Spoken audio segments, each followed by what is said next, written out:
बंदे ने लिखा है guys PJ is arrogant. I met him. I asked him for pic. He punched me and punched me on my face and took my phone and smashed it. He's villain.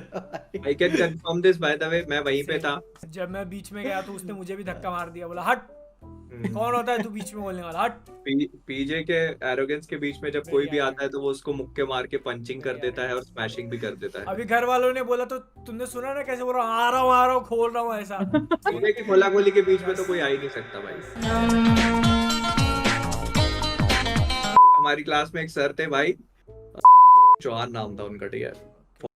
Fuck shit fuck beep भी नहीं, oh fuck नहीं लेना, shit अब तो अब गई बताओ नहीं मत गुड़िया छूट गई का खेत, अब तो गई। तो सुनो क्या हुआ, कहानी भी सुनी लो, ठीक है। तो क्या होता था कि भाई अब वो क्या करते थे कि मतलब वो हमको फिजिक्स और मैथ्स दोनों पढ़ा देते थे, ऐसे होता था। दिस यूज्ड टू हैपन, ठीक है। उनको क्या होता था ना, गुस्सा चढ़ता था तो वो ऐसे हाथ लपाड़ा पाड़ा तो बहुत कॉमन चीज हो जाती थी, लेकिन वो ना लात घूसों पे आ जाते थे फिर, ठीक है। भाई और फिर उसके बाद क्या होता था कि जैसे और भी गुस्सा चढ़, मतलब स्टेजेस थी फिर, ठीक है। तो जैसे पहले स्टेज 1 इज स्केल, फिर स्टेज 2 इज लात घूसे। वो स्टेज 3 जब होती थी ना तो उनके मुंह से जो वो रैंडम बुलशिट गो है ना, मून नाइट वाला मीम, वो होता था। तो जैसे वो तुम बोल रहे हो ना कि मतलब जैसे कि ए व्हाट आर यू डूइंग, हाँ, तो वो बोलते थे कि व्हाट आर मार खाते खाते हंसते में। हाँ भाई होता था ये, और फिर आप और पिट रहे हो उसके ऊपर से। पेचाले एक तो तुम मार भी रहे हो, उसके ऊपर से हंसा भी दे रहे हो। एक तो वैसे ही इंसान की गांड पट रही है, तुम मार रहे हो ऊपर से, फिर हंसा भी दे रहे हो भाई। और वो भाई एक तो अभी सुन भी लिया होगा नाम भी मैं बोल रहा हूँ तो। अरे भाई आई थिंक जब मैं क्लास 5 में था, ठीक है, भाई मैं ध्यान से इसको कहिए देव सिंह कुछ रिलेशन वगैरह में ना हो उनके। शिट यार नहीं बता, मैं ये ऐसे में बोलेगा क्लास बेचे 5 में था, पैसा ठीक देके, है।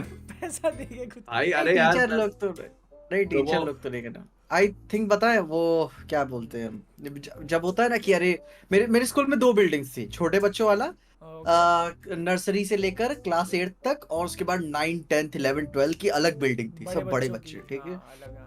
तो भाई जब मैं क्लास 5 6 में था तो अपन ऐसे ही जाते थे कि यार अभी पास हो जाएंगे तो उस बिल्डिंग में जाने को मिलेगा, वहां पढ़ेंगे बड़े बच्चों के साथ, ठीक है। एक दिन आई थिंक क्या हुआ, लंच था कि कोई क्लास से ही बाहर निकला हुआ था, ऐसे मतलब 3 फ्लोर का ऐसे माला था, मैं देख रहा हूँ उधर ऐसे ही नीचे से गैलरी में टीचर डंडा लेकर, लंबा वाला, मतलब लंबा वाला डंडा लेकर, और उसका शायद कॉलर पकड़ के उसको मार रहे थे, और वो जैसे नहीं डर के पीछे भागता, नहीं सर नहीं सर नहीं सर, और उसको मार रहे थे वहां पे। मैं बेंच क्या है यार, ये तो बड़ा खतरनाक जगह है, ये कहाँ मुझको भेज रहे हो, ये कौन सा प्रिजन है भाई। इतना बुरा कौन मारता है आपको। नहीं तो हमारे क्या वो सिंह से, अब क्या वो फिर नाम ले जा रहा हूँ। हमको बाद में ये चीज पता चली कि उनके अंग्रेजी की प्रॉब्लम थी, ठीक है। अब क्या मतलब, और गुस्से में आने के बाद वो अंग्रेजी बोलते थे। हाँ नहीं, अब नहीं गुस्से में आने का नहीं, वो देखो पढ़ाने के टाइम क्या होता है ना कि इंसान क्या होता है कि वो स्पेसिफिक चीजें याद करके आता है, ठीक है। कि मतलब आपको ये क्वेश्चन है तो ये बता देना, कि ये क्वेश्चन बोर्ड पे लिख दिया और ये बता दिया। अब आपको क्या, जब डांटना होता है तो आप फिर अब आउट ऑफ सिलेबस चले गए ना, आप ट्रैक से भटक गए। बच्चे को डांटना है और अंग्रेजी में ही डांटना है ना, तो वो बताते बताते और एक तो मारे जा रहा है फिर हंसाया जा रहा है। बहुत ही खतरनाक आदमी था भाई वो।